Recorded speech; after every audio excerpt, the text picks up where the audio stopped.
morning, everyone. Welcome. You guys are here to do your diving course training to get your license, all right? I am Aiden Segura. I was the mathematician for you guys and making sure that it's a safe environment. I'm Ashton Dufek. I was the head of research, or also known as the research fanatic. I did all the research for basically everything we covered and turned that into graphs and a lot of analytical stuff.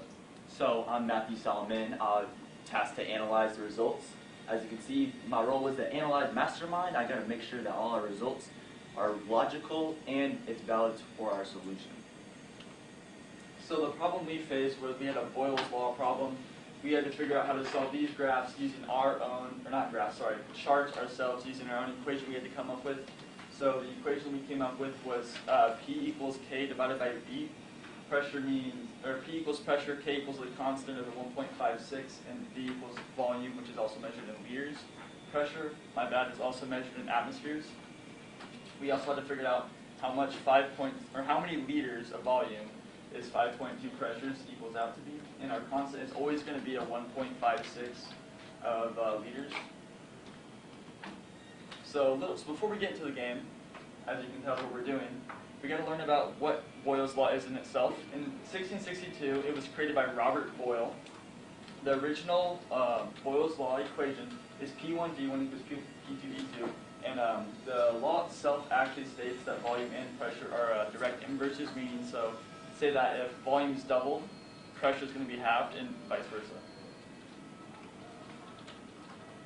So let's play a game. The rules of the game is I pass out to everybody a piece of paper, and of course you can have a piece of pencil. First person to get the answer correct using our equation, P equals K divided by V, will get a prize. We don't know what said prize is, but you will get a prize. No calculators allowed. And V and P are proportions. Remember that they are proportions, and those will play a big role in the game. And remember to raise your hand once you get your answers, so we don't have just people shouting over each other. Yeah. Everyone prepared? Everyone got a pencil? Yeah? Alright, here we go.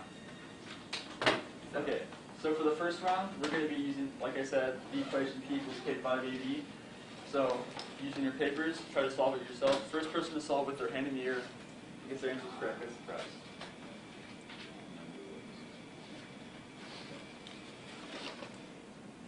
You need the equations on the top left.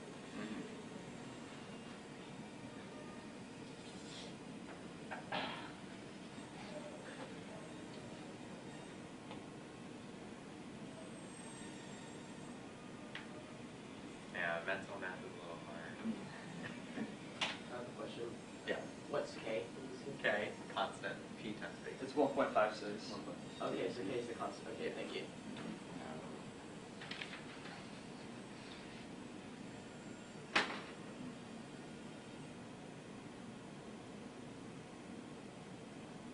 Alright, it seems like it's taking everyone a minute. First one to do it on the calculator, raise your hand, you may go ahead.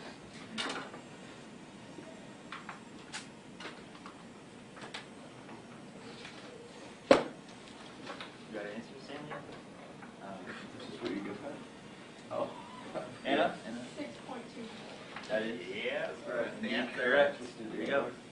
Oh gosh. What is that? It's just squishy. Round two. We got 3.12. You won. Should we give it some? That's correct. Yeah, that's correct. And Jeff. Alright, round three. Oh, you gotta raise your hand. Oh, 1.56. Yeah. Did he not? Give him a prize. Give him no prize. No prize. You want him to dog one?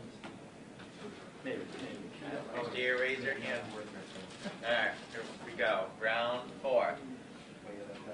Oh, sorry. There you go. Dana. 0.78. Yeah. Oh, that's not bad. That's better. Round five. 0.39. Yeah. Oh. Alright, final round. Are you prepared? No hands up yet. Put your hands down. There you go.